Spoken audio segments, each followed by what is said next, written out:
Shalom, Rastafari. I had actually left off speaking about the Zagways, right? And the Zagwe, based on our going over, this will be the part 2 video. And just to connect, if one is just viewing the part 2 and didn't get to see the part 1, we're recommending Dr. Bernard Lehman's research here that we have available at Rastafari Groundation, on Rastafari Groundation right here, Queen of Sheba and Biblical Scholarship. And you can download it. Our members can download it, and see about 21 members download it. We should be able to, have a book study or a research, a scholarship study on this particular work, and produce some sort of a output, a dissemination to the brothers and sisters to encourage more study of this. Because this document I had come across a couple of years ago, and it was such a benediction to I study, to my heart and to what I already had researched. But one thing that I think was key about Dr. Lehman's work, I found, was the maps and the focus on geography, right, of geography. Because when one's talk about, well, how come such and such things are not found, and this is also from another page right here, Dr. Bernard Lehman, Africanus, an article he has right here, illuminating a lost ark. Dr. Bernard Lehman helps resolve a crisis in Old Testament scholarship.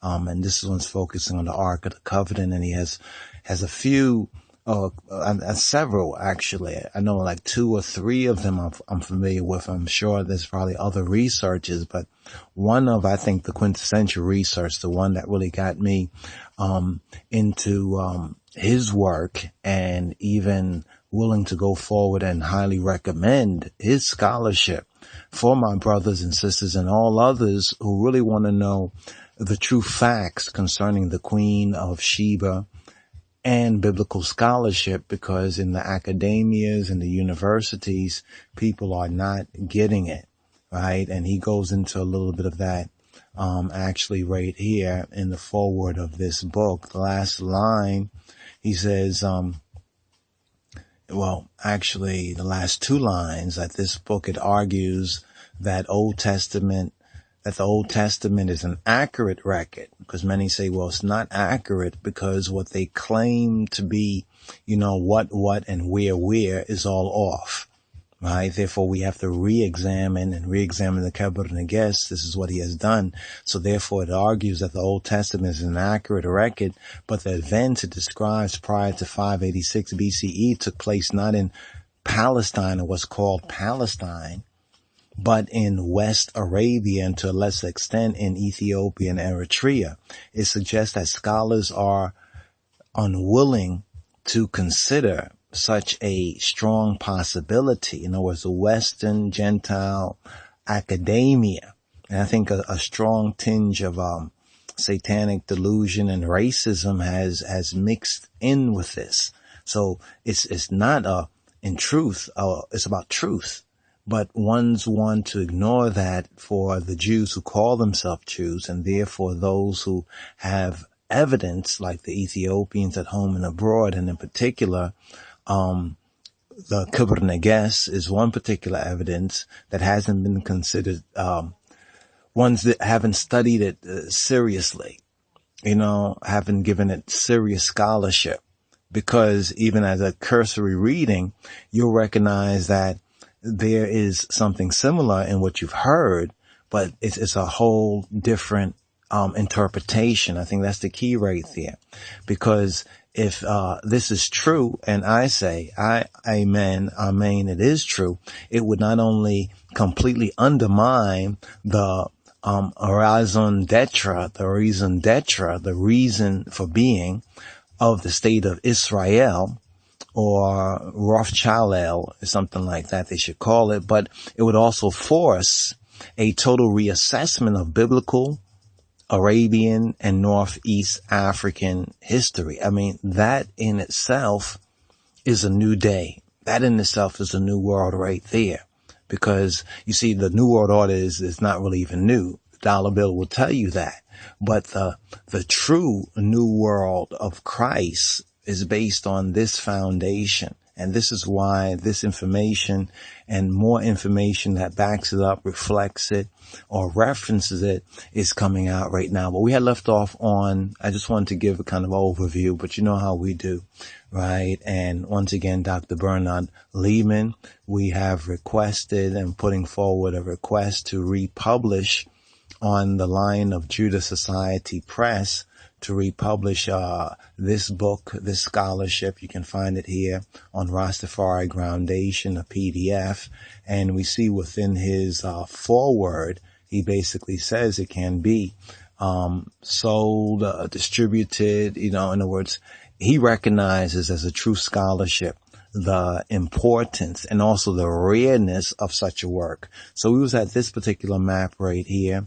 We had left off on some earlier maps. Now, this right here is a map of the linguistics and the language, right? The Shemitic languages of Ethiopia and the Agal, the Central Cushitic remnant isolates. Now, I had left off on the fact that the Agal, from the Agal people, we have the Zagwe or the Zagwe. We have the Zagwe people. And the Zagwe people are the ones, their kings are the ones responsible for the 11 rock-hewn monasteries like Lalibela within Ethiopia, the rock-hewn church and the other monasteries. Now, this is also very, very interesting, because the King of Kings says that the dynasty is without interruption. And this is kind of getting into another related subject matter right here. But it's just make a note of the Agal, because the Agal people, some say that the so-called black Jews or the Falashas, the Beta Israel of Ethiopia, right, are heavily Agal people. Now, if we get a little deeper into the Kebra Nagast, the Queen of Sheba, the book, the manuscript, and even some of the oral traditions, legend states that King Solomon first had congress or sexual intercourse with Queen of Sheba's, her maid. And you'll see in some of the paintings that there are two children, right? There's two children returning to Ethiopia. I think that's significant. I don't know if others have noticed that, but I like to just point that out right here. And any of the scholars out there that perhaps have noticed that or would like to work together on that, you know, we just need to call a conference, make that time, make the dialogue, and utilize this technology to get more information disseminated and distributed.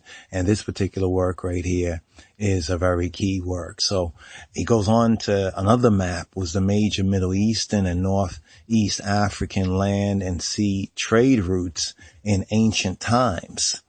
Right? What were the trade routes? And we can see the significance of these places like Egypt here, right? Thebes, Jerusalem, or what ones might say is the latter Jerusalem. But let's just look at it as it is right here. Also Adulis and Africa or Ethiopia, Kush right here.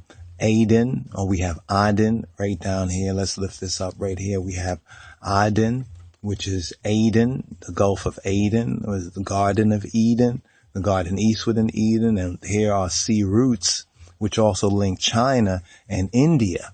And we know we have Hebrew diasporas in China, as far as China and in India. So we can see this link when we start to really recognize the significance even of such things as trade.